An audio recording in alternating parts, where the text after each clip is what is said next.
Hey, ladies and gentlemen, welcome to All Burgundy and Gold Everything. I'm your host, Glenn. Along with me is my main man, Mo. What's going on, Mo? Ain't much, man. You know, that schedule came out. A lot of people are excited to see the matchups and know what games they're gonna go see with this new regime. That's where we get to that a little bit later. Right now, Wole and Ray are out. It's just me and Mo. We have Felix Trammell from Fox Sports Radio 1340 AM. He's going to join us a little bit later on to talk about the Washington Commanders 2024 football schedule. But Mo, go ahead and get the particulars out the way first. Hey guys, you guys are listening to All Burgundy and Gold, everything powered by the Urban Sports Team and Fox Sports Radio 96.9 FM and 1340 AM. Hopewell, Virginia. I'm Mo. I'm joined by my co-host Glenn. Well, Lay's running a little late, but he'll be here. Anyway, what's going on, Glenn? How you feeling? Yo, feeling great, man. The schedule's out. We're getting ready to just go ahead and just it's football season, man. You got OTAs, you got rookies coming into camp, you got veterans coming with rookies, you got rain going on in Washington. It just right now it feels already like football season. It is still a buzz around this team. It's a buzz around the organization. And again, we're just trusting the process, right? That's what it is. We trust the process. We're getting ready to raise hell, right? As they want to say, right? Raise hell is the hashtag for the Washington Commanders this season.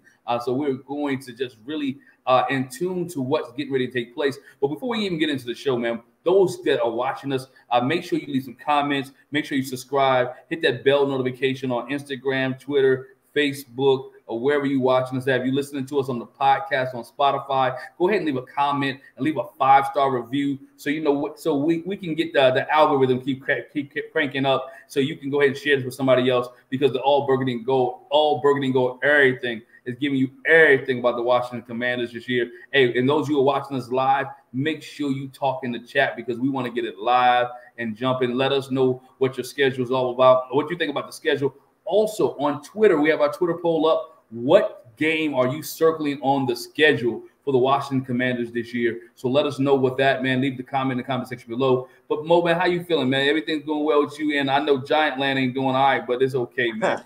It's okay. It's all right, man. We worried about the Commanders right now. You know, like you mentioned, like football is a 365-day operation now. So we're going to get it honest from our Fox Sports Radio Commanders reporter, Felix Trammell, a little later.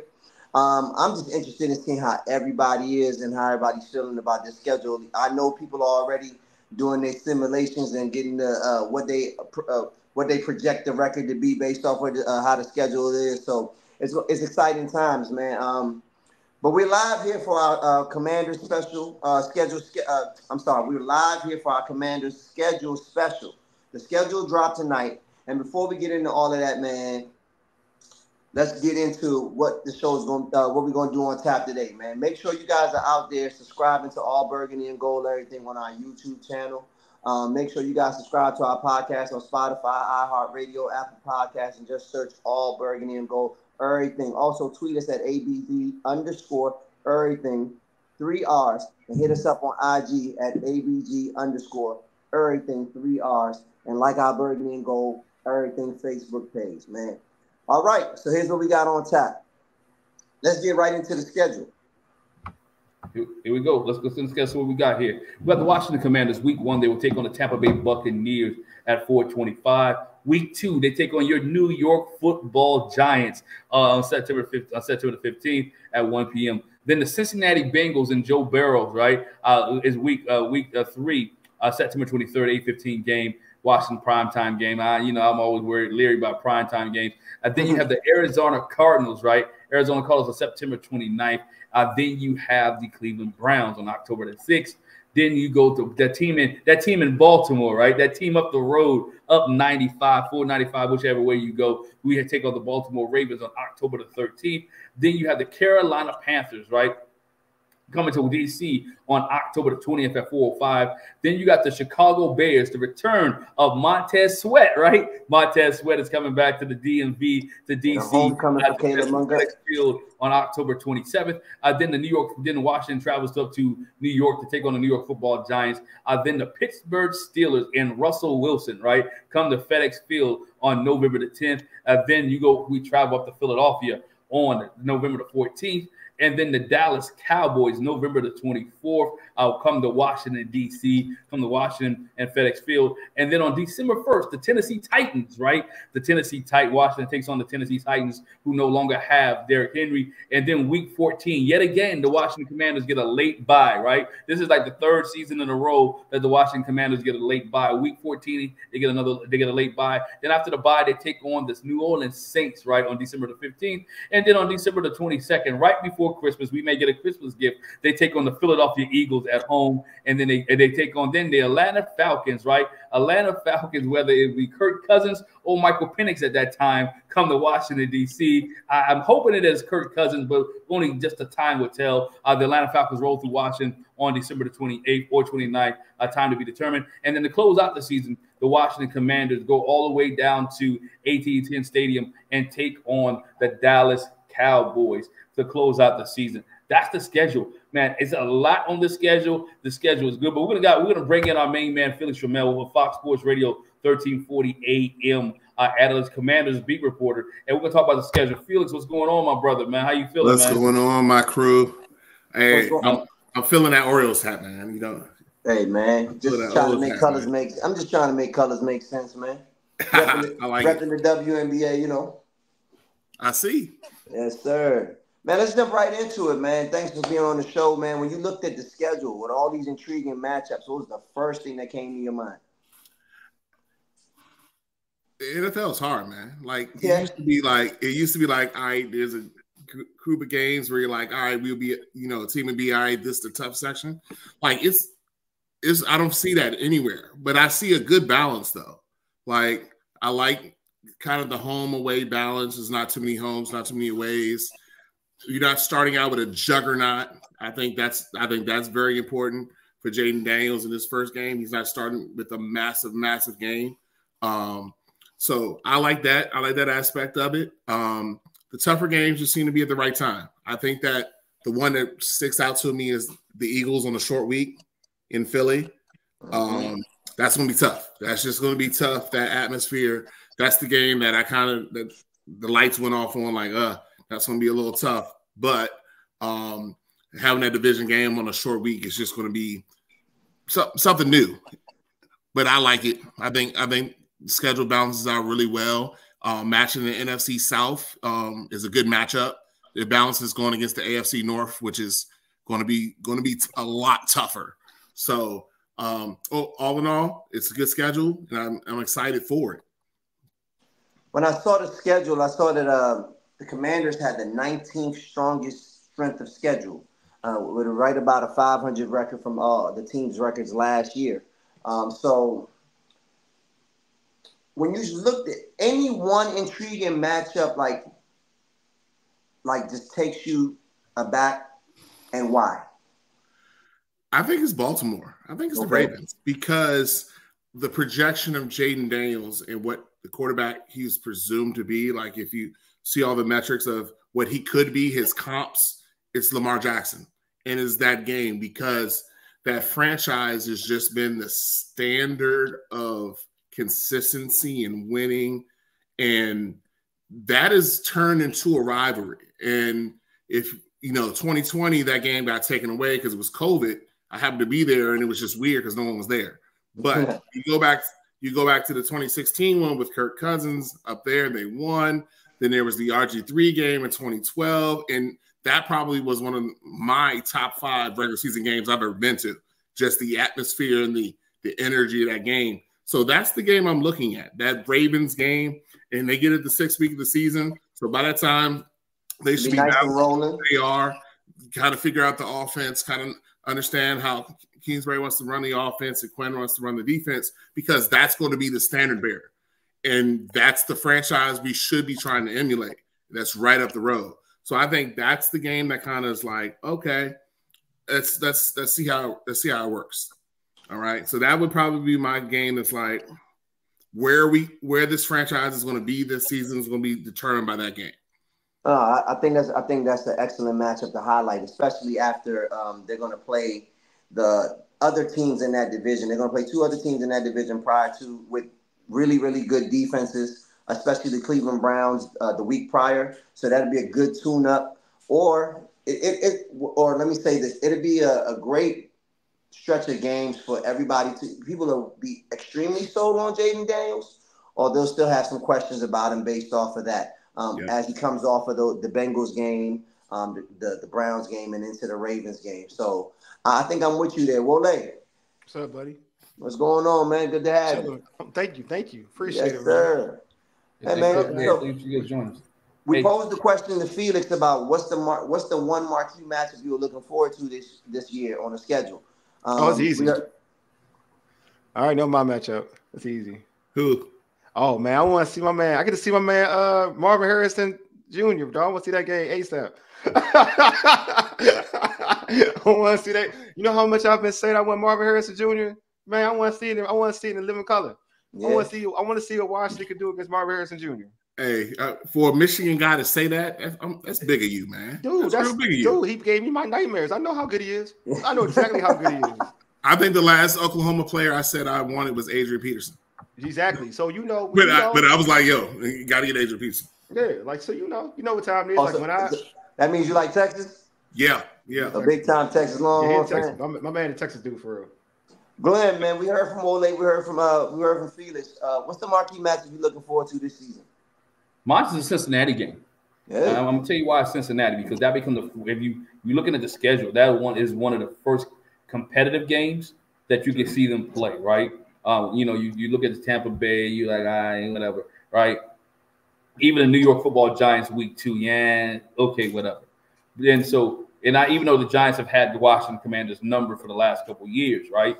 Both games last year they won. But to me, Cincinnati coming in, who is a playoff potential football team, who has Joe Burrow, who has threats, who has a defense, who has an offense, to see how this team and this coaching staff can match up against a playoff team, right? A playoff contending team, a team that is picked to be in the top of the AFC each for the last couple of years, to see how that team, how they can maneuver there, what kind of offense, how Jayden Daniels have progressed out of the first 2 games, right? How has he shaken off the slump from the first 2 whatever games we see, and so see how how can they respond to Cincinnati Bengals? And I think that's the game for me to say, okay, if this team can go 3-0, or this team can go 2-1, then get into the heartbeat of where they need to be at, and what are they by the 3rd week? We should know what identity this team is trying to be. Are they going to be a running team? Are they going to be a passing team? So that's the game to me that would tell me where Dan Quinn, Kingsbury, and the rest of the staff is trying to go towards week 3. So I'm gonna go directly in the middle of the schedule, because it'll be the battle between the first 2 picks in the draft. Mm-hmm. Just something for just. I love that pick. I think that should have been. I think that should have been a primetime game, but that's okay though. I thought it should have been a primetime game. That would have just. That's the game. They're gonna give him a prime. That's the one that should have been a primetime game for real. But go ahead. I'm sorry. My bad, Mo. Go ahead. No, that would. Now I'm with you on that, and I thought that same thing. I think that's gonna do some numbers, and it's kind of like a homecoming. It's a homecoming for Caleb Williams. Yeah, that's too. So much. To match up against the guy that was picked before him. So it's gonna be a lot of storylines, and it's gonna be directly in the middle of the year, week 8, where a lot of the narratives about the team will already be in place. We'll know what kind of team they are going forward, whether they're 500 at that time, whether they're over 500, whether they're below 500, and I think it's gonna garner a lot of attention because of the 2 guys there. So I'm looking forward to that matchup. Felix, you were saying? Yeah, like I think I make some great points, because that AFC North is just such a strong division. Yeah. Like top to bottom. Like I mean, Cleveland's defense was a nightmare last year, and you don't even remember Joe Flacco was the quarterback. But good Lord, like Cleveland's defense is really good, and then Cincinnati's been the standard with Joe Burrow. And then all of a sudden, you turn right behind. It's the Ravens. Like, and so it's like they didn't do a lot of favors with that portion of it. But if that's the measuring standard, that's where you want to be. That's what you're going to emulate. You might as well get it out the bat. You're going to be your freshest. You're going to be your strongest at that point in time. Because if you do that later on in the season, you're wear and tear. You know how those divisions do. You see those games in December and January, they're beat up. The blue and black division. You want to get those out the way. So I see that, but there's a lot of teams that are like sort of in that breath. Like they made the playoffs last year, but like Tampa, are you really like that fearful of Tampa? Like it's a pendulum swing with them. They ebbs and flows. That division wasn't the strongest, but we get to play that division as well. But but like I said, the Bears one should be real exciting. Who knows where the Giants are at? Like we better beat them twice. We better beat them twice. So my bad, Mo. I'm sorry, dog. I'm sorry. I'm keeping it. Like the Eagles had to reset, but the Commanders were the ones who gave the blueprint on how to beat the Eagles. Both of those Eagles games, the Commanders gave the blueprint. So they compete against them. So you got to make sure can we be on that level? And Dallas, I mean, that's been the one we haven't been competitive against, and we have to change that. Yeah, like it has to be a change in that. So it was competitive with Sam Howell's last game, but I mean last year they wasn't competitive. Oh yeah, the game they won. Sam Howell game. Yeah, they have been competitive. No, to me, I think we mentioned on the last show, Felix, that this team didn't win a game in the division. So any divisional win is a plus for this football team, right? Any divisional win, in their own conference win, in their own divisional win is a plus.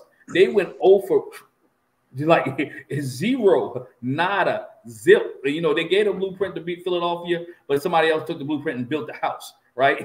And so, so they couldn't get the job done. And so the thing is, I think that's one of the things I was talking about. I know George said he disagreed with this team has. Yeah, I'll put it.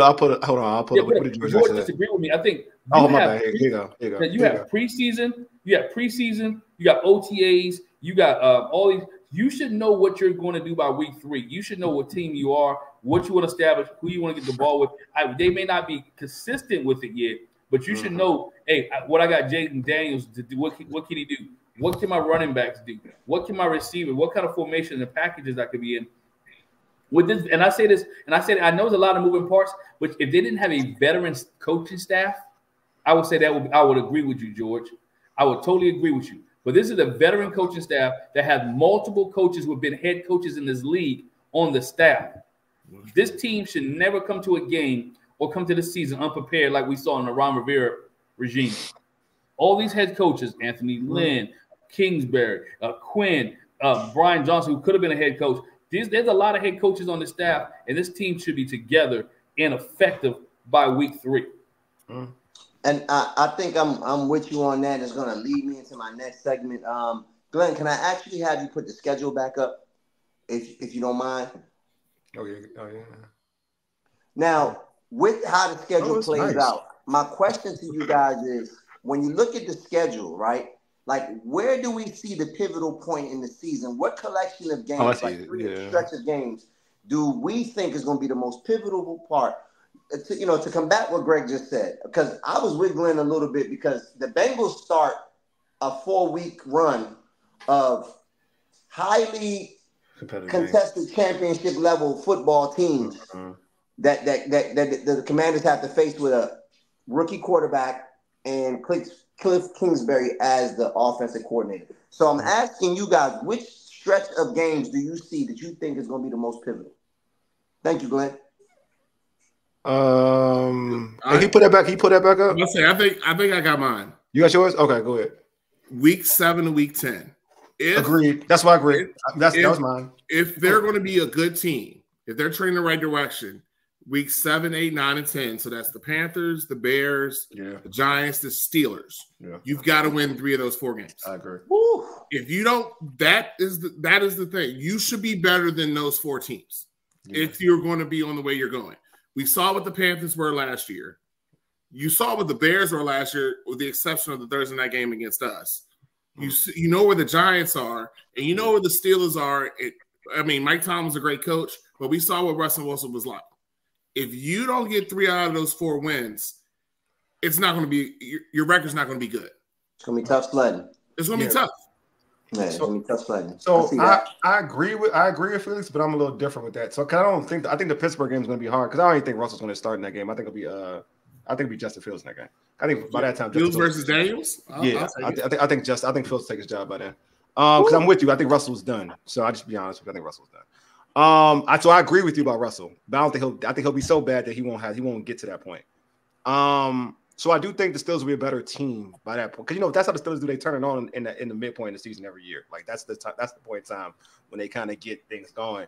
And I just think that we talk about matchups. Let's just talk about matchups per se. And right now, as the team is constructed, like I think they're a better team coach-wise. I think they're going to be a better team. So I agree with everything everyone's talking about. But as the team is constructed in terms of having question marks, if we look at it for what it is, like some of these, like that Steelers game is going to probably be difficult because that offensive line is a weak part of this team for the Commanders, and the Steelers have a good defensive front. You're gonna go against Watt. That can give a rookie some trouble. I don't care how good a rookie is. Like if the rookie's getting constant pressure, that is trouble. You know what I'm saying? Unless you have like the Mike Shanahan RG3 system where you kind of worked around a mid offensive line. I think that you got the Panthers. You gotta get a victory over the Panthers. If we're looking at stretches of the season, the Panthers, the Bears should be a winnable game, but I think the Bears are going to be a much improved team, so I think it's going to be a difficult game. But if we're looking at the totality of this schedule, if I'm looking at this schedule and saying what is a batch of games where you got to take advantage of that batch of games, I'm with Felix. It's the Panthers, it's the Bears, it's the Giants, and the Steelers. I think those are games where I agree with Felix. If you go 3-4 in that stretch, we're talking something. And I think that for me, that Steelers game would be the complicated game. But I think the other three are in a way winnable for them. If this team is really improved, those 3 out of 4 games are very winnable. And even the Bears, I think just like our fans here are bullish on this team, talking about this with the coaching staff and how they improve. Like if I'm a Chicago Bears fan, I'm bullish on the improvement of how they worked around the young quarterback. Like they went and got a premier wide receiver in the draft. They went and got another wide receiver, a veteran in Keenan Allen to help out to make life easy for a younger quarterback. So I think the Bears will be a better team. It's going to be hard to trust that, the coach, because I don't think the coach is the best coach in the world, but I do think that talent-wise, they turned it up towards the end of the season when they got Montez Sweat too. So I think they're a better team. They should be bullish. They should be bullish on their team too. They're a team that could be competing for a playoff spot. Just period. They are a team that can be competing for a playoff spot. So I think, but if we're looking at the totality of the schedule going into it, yeah, I'm like that portion is important. You know what I'm saying? It's very important. And I think you can even throw in week 5 with the Browns or even the Cardinals. Well, I think the Cardinals will be a little tougher, but the Cardinals and the Browns, you can lump those games in because those games are very winnable. Because the Ravens, we already know what time it is. I'm not going to even say anything. We know what time it is. No, but you going where I'm going though, Wole. I think the first 6 games to me are the most pivotal in their season, right? Because again, you have last time I disagreed with George, but I got to agree with George on here. 3 out of the first 4 are on the road, and I think a rookie quarterback, that's the tough start. That's 3 out of 4. That's 3 out of 4 George, because that's a tough game. Those are tough games. You go to Tampa, playoff team, Cincinnati, playoff team, or could have been playoff team. You got the Ravens, you got the Arizona Cardinals who have improved, and you have the Baltimore Ravens in Baltimore. All right. So those games are tough games. And then even though you got Cleveland coming at home, if this team can go 3-4 or 4-2 in the first 6 and then go on what you and Felix were talking about, another 3-4, right? This team you're talking the playoff word, right? If this team can win those games, they go 4-2, then they go 3-4. You have a 7-6 team at the halfway point, and you haven't reached their bye yet. I mean, those type of things are looking pretty good. They have to go 3 out of 4 in every game. So in the weeks, they got to take their weeks in chunks. You go 3 for 4 in the first 6, 3 for 4 in the second 6, and then 3 for 4 in the bottom half. This team is doing some good things. So 4 for 3, excuse me. Either way, which way you can do it, I think they could beat Tampa Bay. Giants, I think so. Cincinnati's gonna be tough. Arizona, I think so. And I like the fact, I think Felix said as well, you're getting tough games out early. You're going to see what your team is with the AFC North. They're battling heavy, right? Get those out the way, and then you can worry about the Saints, the Titans, the Falcons, and all those a little bit later. You can win the back end. This team has to start fast and finish. This team has to start well and finish well to keep the fan base and everybody else going. Has to start well and finish well. In the NFL, you're always going to have a lull for a couple of weeks, but this team has to start and finish fast. I think Glenn and Georgia hit an nail on the head. I think them first four are really, really pivotal, especially for Jaden Daniels' attention, right? I can see that. I think that Tampa, we know the division was weak last year, but they won a playoff game. And they almost beat the Detroit. They're a playoff team. Yeah, and they almost beat the Detroit Lions, so Baker Mayfield. Yeah, but when somebody when you start giving Baker Mayfield money, things change. Yeah, but we can only go off. The only fair thing about it is we can only go off of. We're doing is going off last year, so we gotta be like we can be fair. And things change, right? Like Tampa lost their offensive coordinator to the Carolina Panthers. So, but like I was saying that week one could be a tough matchup because you got to go down to Tampa. You got to deal with that humidity down there. You're playing against a playoff team. It's Jaden Daniels' first start, right? Then week two, if not for nothing else, not because of my fanhood, not for nothing else, you just don't have a good record against this team as of late. But we also know this team is this team is constructed different, right? But that's probably the first one on the schedule. People like we can absolutely win that game, right? So understandably so. Wait. Go back. Who said we can? Who? Some people are going to believe because of the conditions. No, we're not conditioned anymore. We just think we can win the game. I'm not saying no one's gonna be like we're definitely. I'm talking about the fan base. You know how I know what I'm saying. No. I'm being real. They're not. They're done with that. That happened after last year. No one has that type of. So every fan they make. I'm tell you, like as a Giants, you're a Giants fan. They would say to your face, "We're gonna definitely beat y'all," but in the back of their mind, they sitting there like they scared. So as long as you know that, when Washington, as long as you know that. You know what I mean? So with that, you got the Giants. Felix wanted to say something though. I will say this, and 3 of the first 4 are on the road, but Tampa's not a harsh road environment. Oh yeah, you're right. I know you're saying. Tampa's hot, but they're going to be out here in Ashburn in August. That's hot too. So Tampa's not a real bad harsh road environment. And we travel there too. And we travel there too. Will be. And we travel there too. But Arizona's also one of those places that are just kind of there and people just kind of travel in. So those road games aren't the toughest. Like he's not doing a division road game. He's not doing the Ravens, which will be a tough road game. He's not so those are the ones I'm like, okay, those are 3 or 4 of the road, but other than Cincinnati, those other ones are kind of the touristy road games. So there's going to be a lot of Commanders fans there. And every time you go to Tampa, there are a lot of Commanders fans there. Arizona, there's going to be a lot of Commanders fans there. It's not like we're going to, you're not going to Philly first home game, a road game, or you're not going to the Baltimore first road game. So I think he will be okay. And then if you look at it from the other perspective, 3 out of 3 road games are out the way by the time you hit October. Absolutely.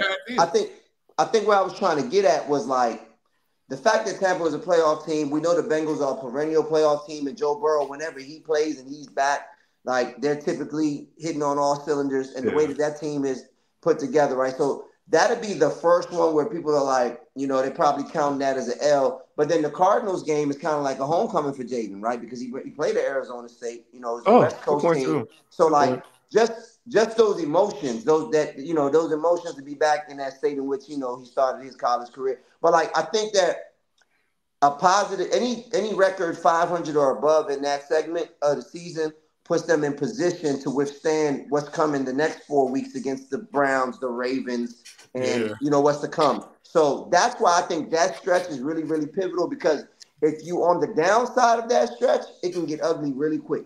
It can be a what's this? It could be a 2 or 3. It could be a 2 and 5, 2 and 6 real quick, and then you're trying to dig uphill for a rookie quarterback and a new coaching staff. So like they really need to leave that first stretch 500 or better. But even if they are like a 2 and 4 or 2 and 5, it's about how they're playing, not necessarily the record, right? Fans want a good record, but I want to see how are they playing, right? That makes a big difference to me. First year head coach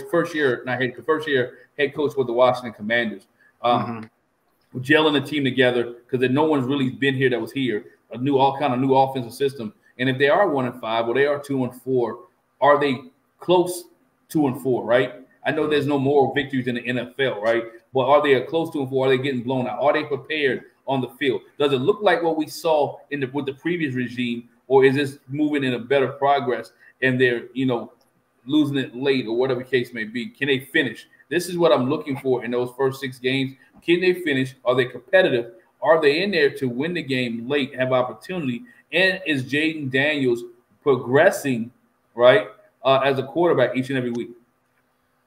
I'm not looking for this team to be a playoff team. I don't know if you're looking for this team to be a playoff team this year. Then that's if they get the playoff, it's like ice cream, right? The main part is the whole ice cream in the bowl. Now, if they get the playoffs, that's like the sprinkles on the top, right? That's the spring. That's the good stuff. Stop making me hungry, man. Stop making me hungry, dude. Don't do that. I'm sorry, man.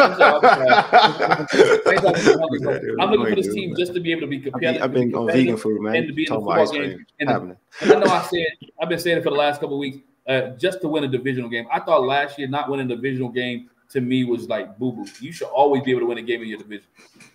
And I think to that point, Glenn, that you was making about how the games play out, Felix, I want to ask, how instrumental do you think that situational football is going to be with this coaching staff, being that they have so many former head coaches and prominent offensive, high-ranking offensive coaches? Good question. I think the most important thing, like the situation stuff, is who's doing what, whose responsibility is what. Because when you're the head guy and you're no longer the head guy, you're still the head guy in your mind. Like, how does the chain of command work? Like, is Kingsbury solely get the offense, and does Dan Quinn step in and say, no, we're going to do this? Like, and Anthony Lynn being a running back. And Anthony Lynn being there too. So is he like calling running plays and Kingsbury's calling passing play? Like that has to be figured out, because it has to be, when you're successful, when quarterbacks are successful, there's one steady voice. Mm-hmm. So the Sean McVays, there's one voice. Like, there's just one voice going to the quarterback. The quarterback's getting the information that he needs. So if that's Kingsbury, then that's what it's got to be. So situation is going to matter, because we saw in the last regime the lack of execution in the pivotal moments. Mm-hmm. And so you had a team that tried hard, but couldn't succeed, either because they were deficient talent-wise or they were put in places to fail. And a lot of that happened on the ladder, that people were like, well, he's a bum, but he's terrible, blah, blah, blah. But if you leave your rookie quarterback on a dominant wide receiver one-on-one, that is stupidity. Preach. That is stupidity. Especially outside of his skill set, the way that they put him in their man press. Like, if you drafted a kid to be a certain type of player and you don't put him in that situation, and he then fails in the situation you put him in, that's not on the player. And so that a lot of that matters. So I think with the revamping that you see, the linebacking core alone, that proved that our linebackers were a joke, because there's only one left. Yeah. That just proved how bad that was. And coming from a head coach and a defense coordinator who were linebackers, that makes no sense. So, I think the mentality of the players are changed, but I think the coaching staff they'll have their strong points. Anthony Lynn, he's on the physicality of the run game, because the run game is Jayden Daniels' best friend. All right. Kingsbury's got to be creative in how he moves him around, keeps him in the pocket, keeps him safe. That is his role. I think he needs to be integral, and I think it'd be integral how he moves Terry around and how he moves Jahan around and make these matchups, because now you have Ertz in the middle of the field as a what do we call him? He's what am I trying to say? That he's safety valve, safety valve, right? You also have Austin Eckler out the backfield. Yes, whatever he needs, right? Note. You have fantasy touchdown machine. Listen, man. Dog. Listen, I blew leagues off of that guy. You better mention my man Ben Sinnott too, man. That's my guy, Sinnott. Hey, man. Whatever you say his name. Senate. You got Senate now at the tight end. So you got a lot of safety valves around to make sure that he doesn't have to press, right? And that's why, to your point, that's why I thought that the first 4 games would be super, super critical to this team's success. It'll be how it'll basically lay out the image in which they want to play football at, right? So, but with that, Glenn, for our social media friends out there, is there anybody out there that told us what games they have circled on the calendar already? I know that Felix is looking forward to the Ravens game. Wole's looking forward to the Cardinals game. You're looking forward to the Bengals, and I'm looking forward to that Chicago game in Week 8. So, what are the people saying? Right now, let me get to. I mean, you got George out there waiting for George saying. George, what's the game that you have circled on the calendar, George, and tell us why? We can keep going. I mean, we can wait for it because I don't think Okay. it pop up yet. Yeah. But I could say this though, in terms back to what we were talking about before, in terms of just like, I just feel like in terms of like the whole fan. Well, this is my thing about the fan base, about like we gotta pump our brakes though, because at the end of the day, like I think something that Glenn said, I totally agree. It's just this season is about how they're playing rather than like the end results of wins and losses, right? Because you want them to be competitive. You know, I use this all the time. You want them to be competitive in all these games, right? You don't want to just them to come out and just basically look incompetent. You don't want to feel like Chicago on Thursday night. Yeah, exactly, right. Exactly. And also this is George said about your question. I got the Falcons circled because if they beat Kirk Cousins and deny him a playoff spot, I might laugh myself to death. Hey, George, you petty, bro.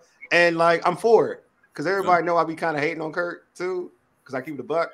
You petty though. You petty. You don't hate as much as I do. Oh, I know. I see you, but it's okay though. Like it's okay. It's okay. Look. Me and Kirk. Look, this is my thing. As long as you own it, I'm cool with it. Like that's why I tell folks. No, I'm being real. No, because folks be trying to mask they hate and they be like, "Oh, and I'm just speaking facts." Like, nah, you hating. Like, and it's cool as long as you own it and say you hating. I'm cool with it. Like, I'm never mad when someone says, "Hey, I'm hating." I'm like, "All right, cool. That's what's up." I hate too. Hey. That's what's up. Yeah. But no, go back to your question though. And what Wale was just speaking on.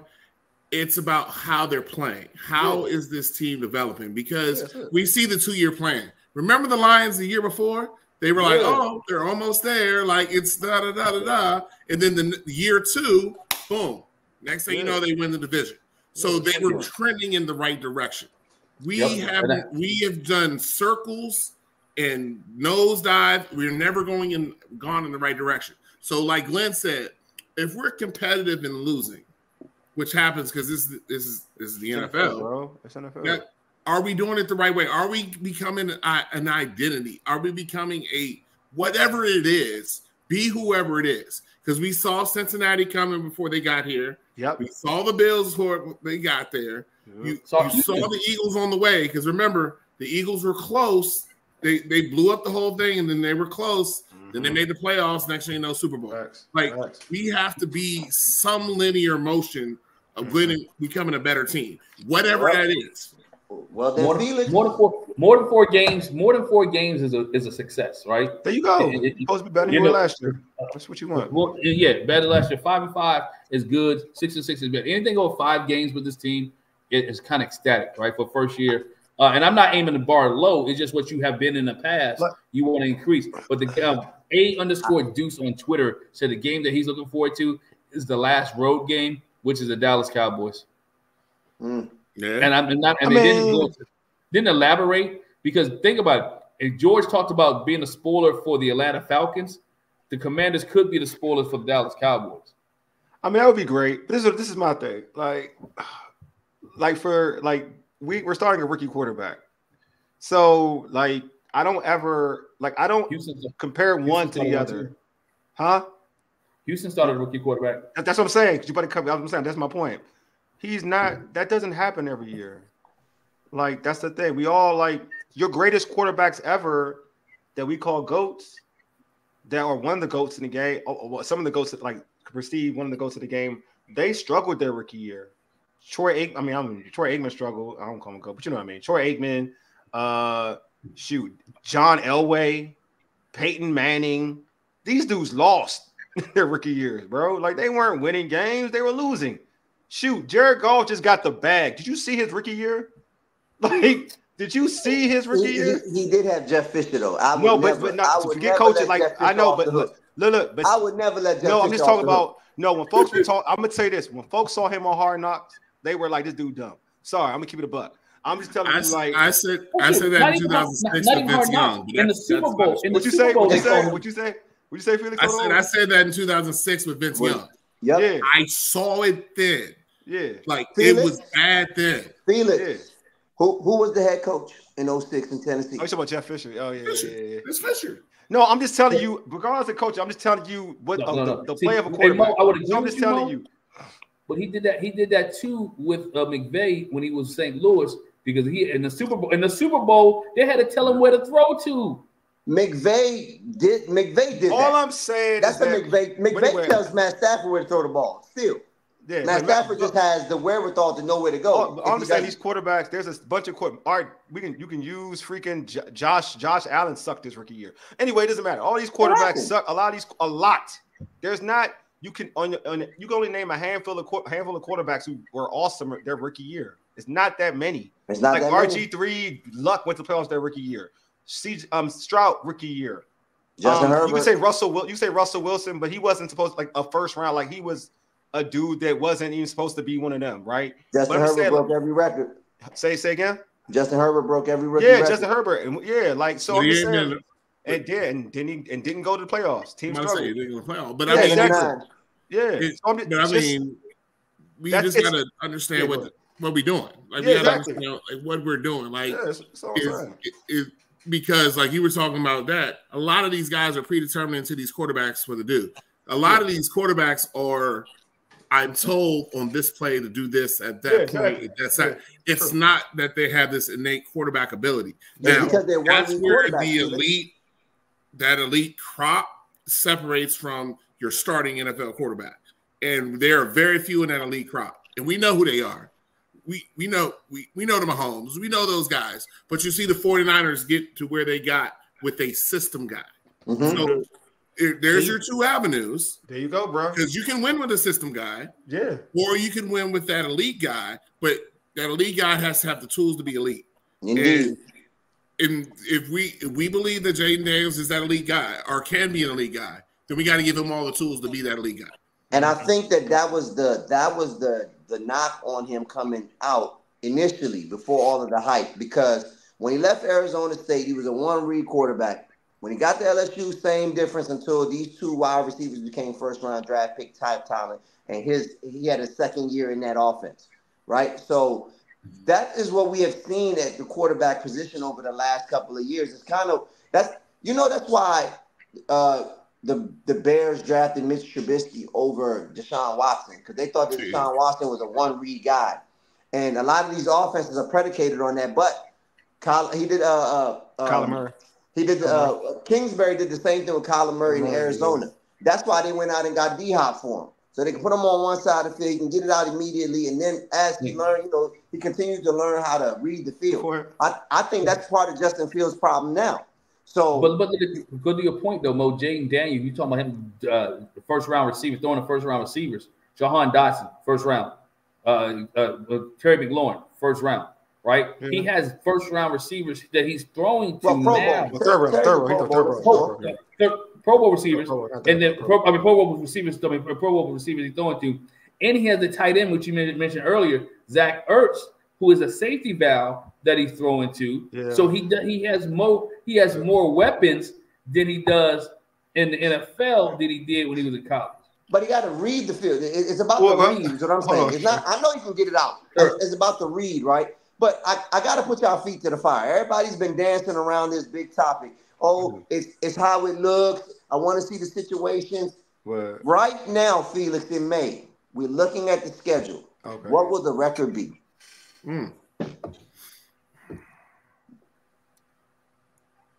Looking at it.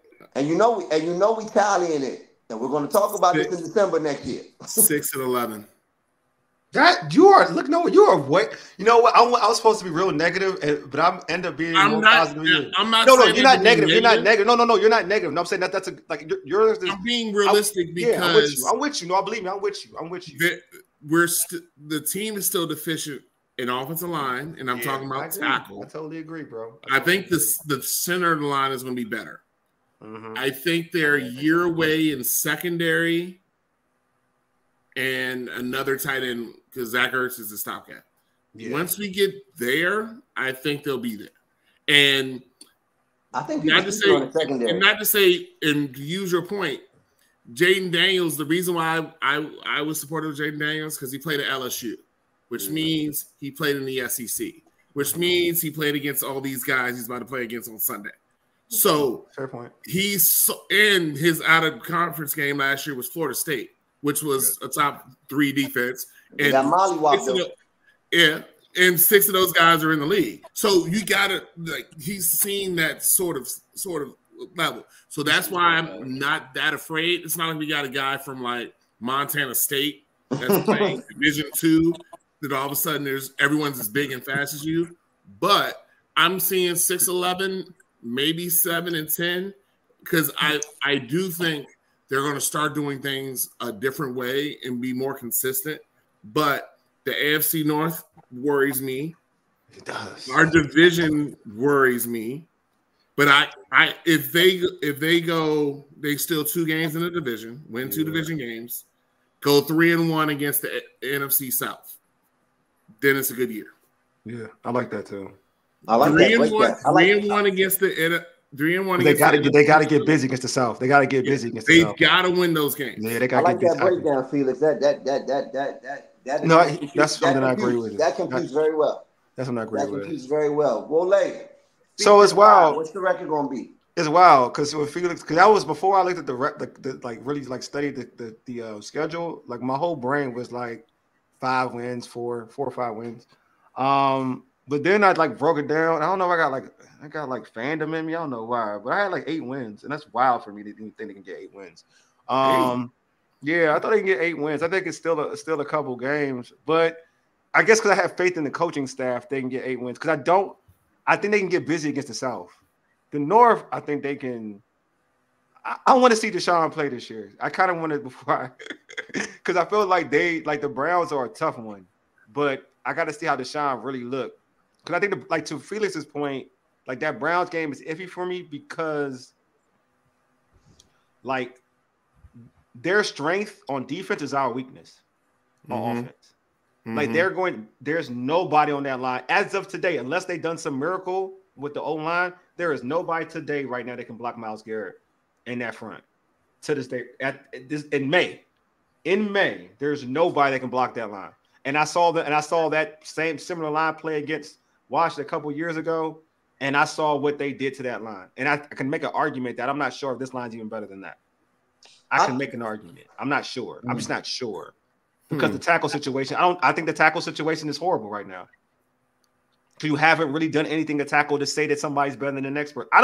You don't even know the tackles are better than, and Leno's not good, but you don't even know the tackles are better than Leno. I think you're making me lean towards the number that I thought, but I'm gonna go with Glenn first. I'm gonna get the fans out the way, and then I'm gonna give one. I had 6-11. I'm gonna Felix. I had 6-11 or 7-10. But I do have them knocking off somebody they're not supposed to beat. Yeah, I have them beating somebody they're not supposed to. Somebody they're supposed to lose to. Again, maybe a Dallas or Philadelphia twice. I know you talked about 2 wins, and everybody think the 2 wins in the division probably will be the Giants, but I see them knocking off a Philly. I can see them knocking off a Cowboys. I agree with that. I think we steal a Philly in a Dallas game. Oh, that'd be great. Yeah. That would be a successful season. I'm gonna tell you why. Because again, if you look at Philly, what has Philly done to really improve themselves? You see that draft? From where they, huh? You see that draft? No, but I know we say draft. We say draft, but they still rookies, right? I don't. We can say the same thing about us. That's what I'm saying. We can say the same thing about us. And that's why I'm giving a 7-10. Okay, right. I'm not giving this team no more than that. But because there was turmoil, and let's not forget they lost their center. Jason Kelce is going to be hard to replace. That is very important. He's important. Jason Kelce is going to be hard to replace. So I don't care what you pick in the draft. He is though. No, real talk. So you picked up. So you have to go with a new center that would you've been consistency with a quarterback who's already had some bobble issues, right? And so now, and Jalen Hurts and depends on how Jalen Hurts responds and his health issues. And the health issue, we'll see. So I don't think Philly's gonna be as dominant. We see what the Cowboys hasn't done that much in the offseason to improve themselves.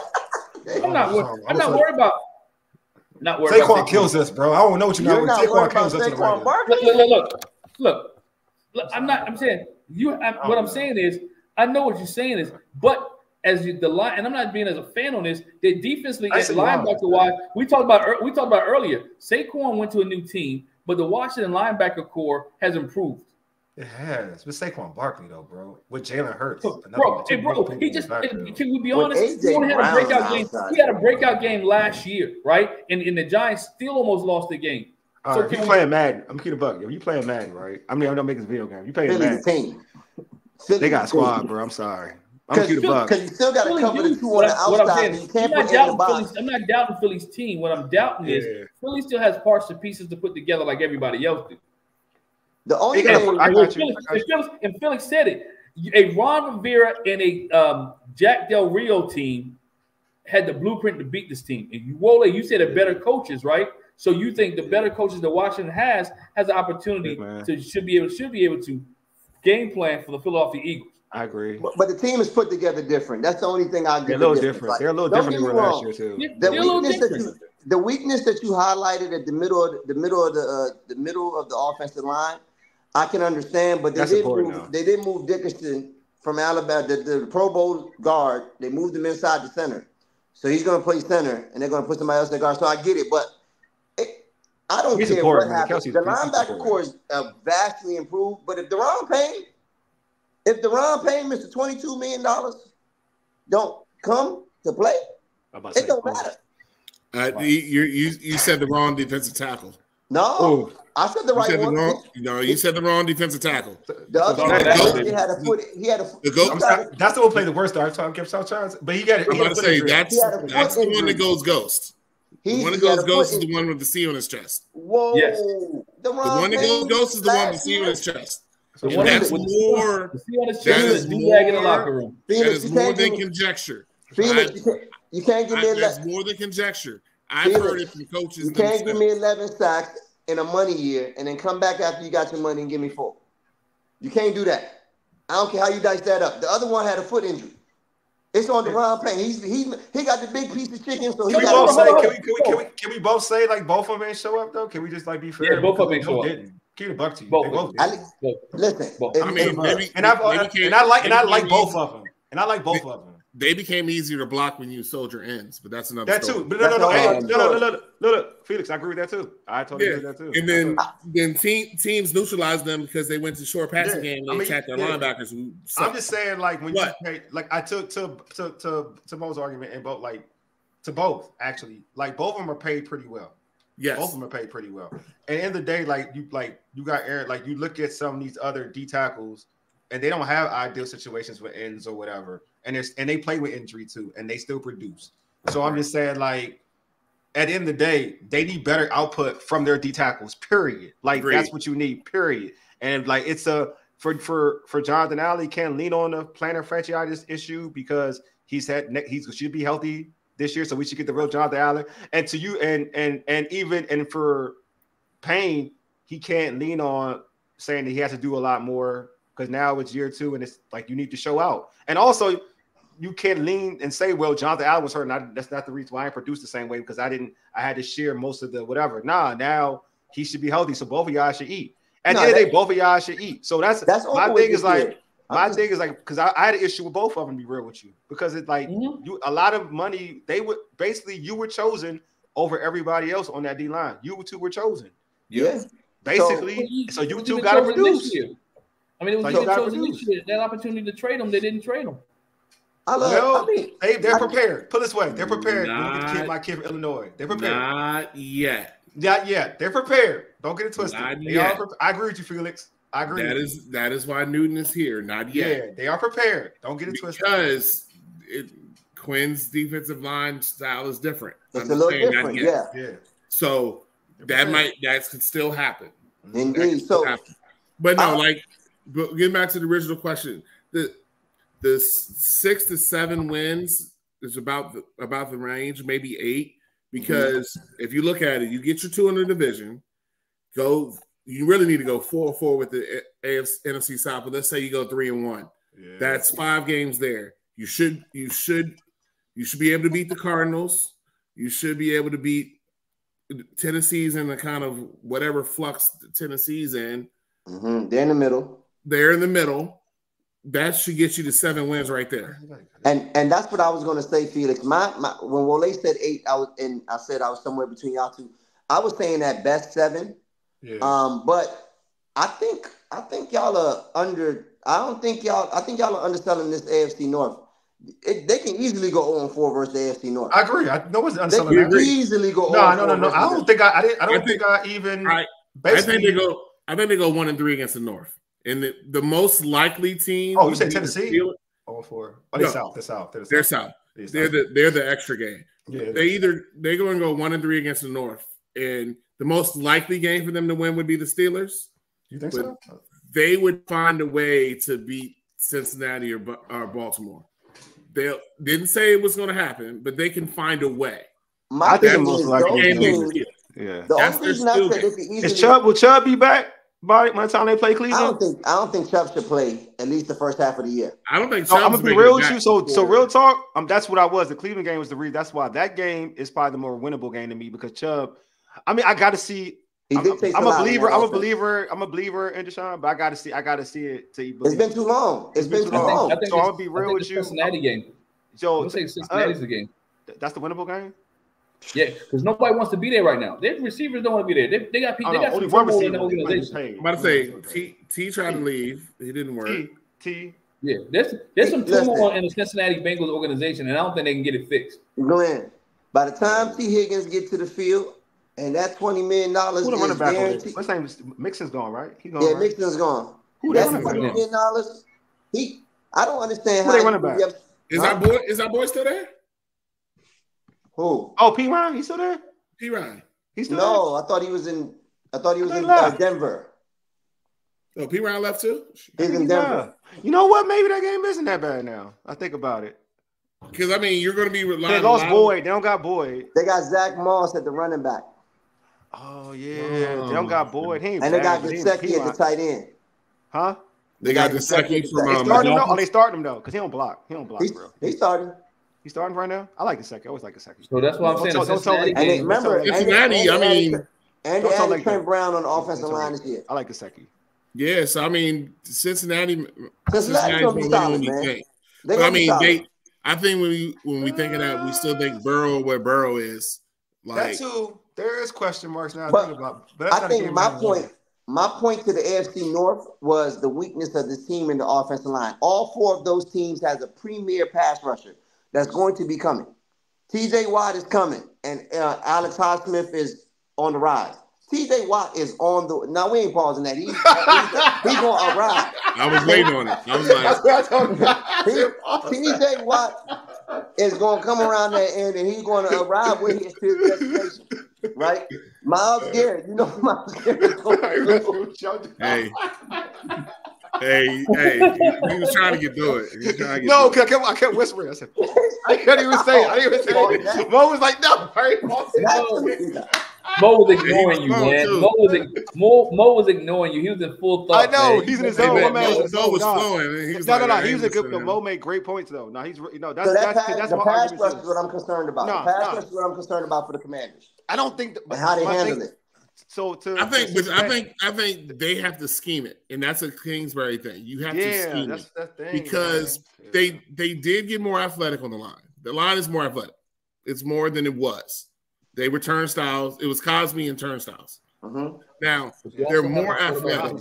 Cosme's awesome. So you can move. You can move and you can scheme. See, this is my argument though. This is my one. Quarterback that will take off and go.